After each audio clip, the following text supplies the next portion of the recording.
हुकूमत ने प्रॉपर्टी के ऊपर बड़ा टैक्स लगा दिया। इस टैक्स के बदले में कौन कौन सी प्रॉपर्टीज़ आ रही हैं और उस पर कितना टैक्स लागू होगा। जो नए इन्वेस्टर हजरात हैं या मिडिल क्लास लोग हैं उनका क्या बनेगा।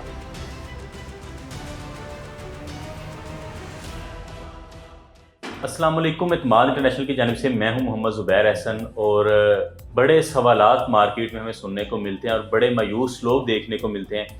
जी प्रॉपर्टी पे बहुत ज़्यादा टैक्स लग गया है तो अब हमारा क्या बनेगा, अब हम कहाँ पे इन्वेस्ट करेंगे, इतने टैक्स हम कहाँ से अदा करेंगे अगर हमने इन्वेस्ट कर दिया।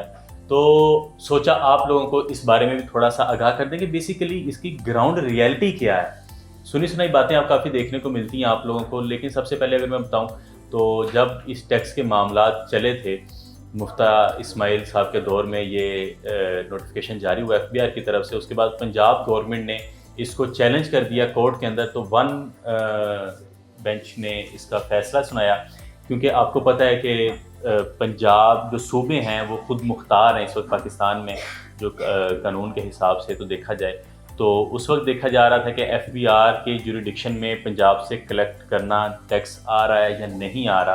तो उसके बाद ये केस काफ़ी लंबा चलता गया और आखिरकार जो हाई कोर्ट का फैसला था वो ये आया कि एफबीआर पंजाब से टैक्स कलेक्ट कर सकता है। और वो टैक्स कितना होगा कि जो आपकी प्रॉपर्टी है उसकी रेंटल जो है वैल्यू, उसका 1% आप लोगों को टैक्स देना पड़ेगा। अब इसमें कौन कौन सी प्रॉपर्टी आती है देखने को तो सुनने में थोड़ा सा मुश्किल लगता है, जैसा कि हमारे काफ़ी ज़्यादा पाकिस्तानी जो हमारे इन्वेस्टर हजरात हैं वो डरे हुए भी हैं कि इस टैक्स के बदले में हमें किस चीज़ पे टैक्स देना पड़ेगा, हम आगे इन्वेस्टमेंट करें तो उसका क्या बनेगा। तो इसको थोड़ा सा क्लियर इस तरह मैं करता हूँ कि सबसे पहले इसमें मैं क्लियर करता हूँ आपका जो घर है, जो घर जिसके अंदर आप या आपकी फैमिली रह रहे हैं, वो इस टैक्स के जो क्राइटेरिया है उसमें नहीं आता है। जिस घर में आप रह रहे हैं आपको उसका टैक्स नहीं देना है। इसके बाद अगर आपका कोई ऑफिस है, कोई ऑफिस स्पेस है, कमर्शियल स्पेस है जहाँ पे आप कारोबार कर रहे हैं, कोई आपने प्लांट लगाया हुआ है, या आपके पास कोई कमर्शियल ऑफिस स्पेस है जहाँ पे आपका अपना दफ्तर है या एक दुकान है जिससे आपका घर चल रहा है, तो वो जो प्रॉपर्टी है जिससे आप अपना बिजनेस कर रहे हैं वो भी इस टैक्स के ज़िम्मे में नहीं आती है। उसका भी आपने किसी किस्म का टैक्स अदा नहीं करना इस नोटिफिकेशन के मुताबिक।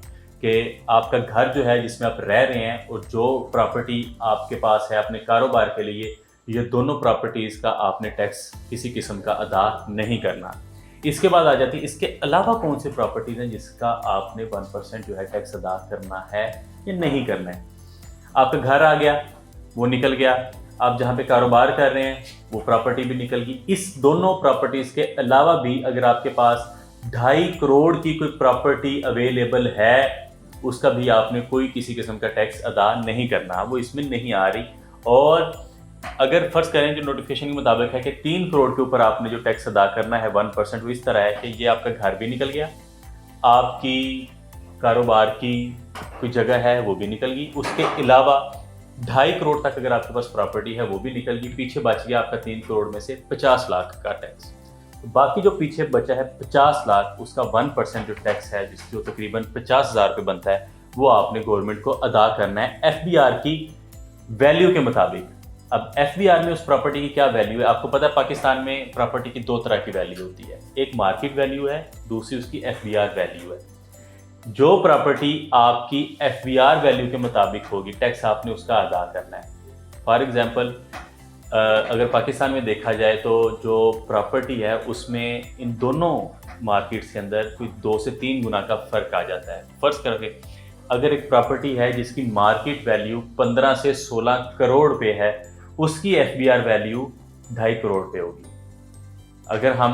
अगर रियलिस्टिक होकर बात करें तो आपके घर और ऑफिस स्पेस के अलावा आपके पास जो क्राइटेरिया है मार्केट वैल्यू के हिसाब से देखा जाए तो 15 करोड़ तक आपके पास मार्जिन है कि अगर आपके पास प्रॉपर्टी हो तो आप उस पर टैक्स अदा नहीं कर सकते। ये रियलिटी की बात है, क्योंकि आपने टैक्स उस जगह का अदा करना है जो एफबीआर के कागजों में 2.5 करोड़ से ऊपर मालियत की आपके ज़िम्मे में आ रही होगी। और एफबीआर वैल्यू जो होती है वो बहुत ही ज़्यादा डिफरेंस होता है उसका मार्केट वैल्यू के हिसाब से देखने से।